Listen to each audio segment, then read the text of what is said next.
Hello everyone, welcome back to another episode of Tech Tutorial Tuesday. Today we'll be discussing zip file folders.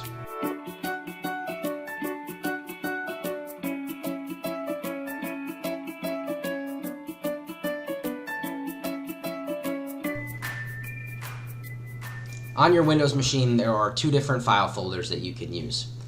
The first one here, test folder, is just a regular file folder, which I'm sure everyone's used before. And then our test zip folder here is a zip or compressed file folder, which we'll be discussing today. Now, a zip or compressed file folder is just a regular folder that is compressed, meaning it compresses the files that are in the folder, so it takes up less space on your computer. Now, because it's compressed and all the files are compressed and it takes up less space, that folder can be easily sent to other recipients or uploaded to other file storage software a lot easier than just a regular folder or just regular files themselves. Now, when the files are compressed in the folder, you don't have to worry about any loss of quality. So if you have a bunch of pictures that you are putting in a compressed or zip file folder, you don't have to worry about the image quality decreasing or anything like that. The folder is simply just compressing the files themselves so they take up less space. It's very easy to create a zip folder. You're just going to right click on your desktop, come down to the New tab, and click Compress Zip Folder. Now that new compressed zip folder will appear and you have the ability to name it right off the bat. And once you're done naming it, that folder is ready to use.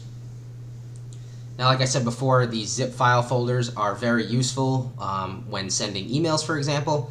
If you have a bunch of PDFs, images, or any files in general that you are trying to email to someone, it's going to be a lot easier for you to use a zip folder instead of a regular file folder, just so all those files are compressed and the email is going to send a lot easier, and it's going to be a lot easier for the recipient to receive all those files. So once you have your zip folder created, it's very easy to get the files in there that you're going to be using, sending or sharing. My example here, I have 4 different PDFs on my desktop that I'm just going to highlight and drag into the folder. And it's simple as that. When you drag them into the folder, if you open it up, you should see all of your files in there. So I'm going to go ahead and put these in the trash now.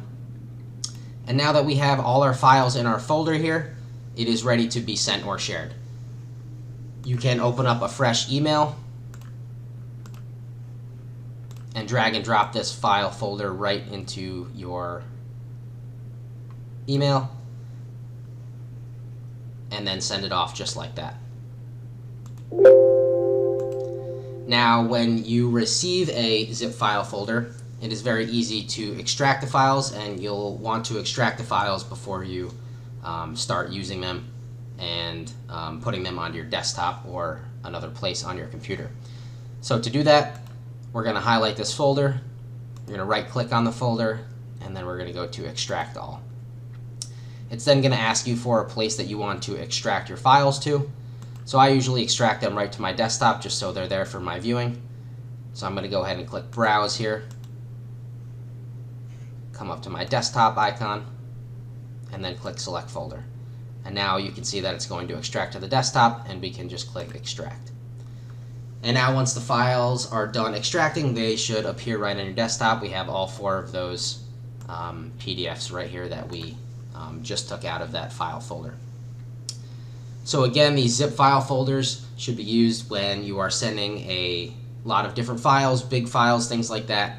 It'll compress those files and make it a lot easier for you to send and share with your coworkers. Thank you all for tuning into this week's episode of Tech Tutorial Tuesday, and we'll see you next week.